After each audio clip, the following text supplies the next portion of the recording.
দাদা, তোমরা এই যে কাজটা করছো, তো এই পানিটা ক টাইম দেওয়া হবে একটু বলবে? কালকে রাত্রে খুব সুন্দর ঘুম হয়েছে, কেন কালকে রাত্রে বৃষ্টি এসেছিলো আর সকালে ঘুম থেকে একটু উঠতে লেট হয়ে গেছে। আজকে আমাদের ড্রেনের পাশ থেকে টাইম কল দিয়ে যাবে বাড়িতে। টাইম কলটা কোথা থেকে আসবে, পাইপ কিভাবে বসবে, সবই তোমাদের সঙ্গে শেয়ার করব। তো চলো দেখতে থাকো ভিডিও। চলে এসেছিলাম রাস্তার এখানে, আর তোমাদেরকে দেখায় কিভাবে ড্রেনের পাশ থেকে খুঁড়ছে কিংবা ডিপ করছে কতটা, তোমাদেরকে দেখায়। তো এখানে দেখো, ঠিক সরু পাইপটা যাবে ঠিক একটা কোদাল বরাবর যাওয়ার জন্য মাটি খুঁড়ছে। আর তার আগে খোঁড়ার জন্য যে জঙ্গলগুলো হয়ে আছে লতাপাতা, এগুলো সাফ করে নিচ্ছে। তো আমি এখন ওনাদেরকে জিজ্ঞেস করব, দাদাদের, যে এই পানিটা কবে আসবে কিংবা ক টাইম ছাড়বে সেটাই।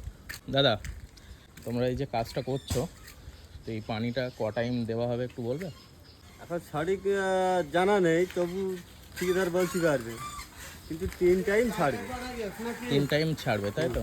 এখানে দেখতে পাচ্ছ তোমরা, ড্রেনের পাশ থেকে একটু জঙ্গল হয়ে আছে, আর ড্রেনটা পুরো এখান থেকে পুরো দেখা যাচ্ছে। দেখতে পাচ্ছ সব চাচিমারা ইট নাড়িয়ে নিচ্ছে। আর মসজিদের সামনে হচ্ছে রাস্তা, আর রাস্তার পাশে হচ্ছে ড্রেন।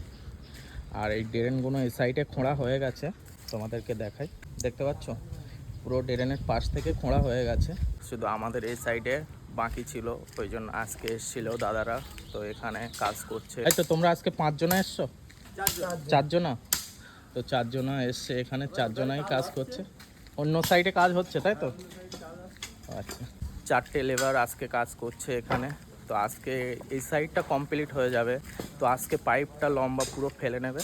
তো চলো, আমাদের এখানে পাইপ বসানোর কাজ শুরু হয়ে গেছে।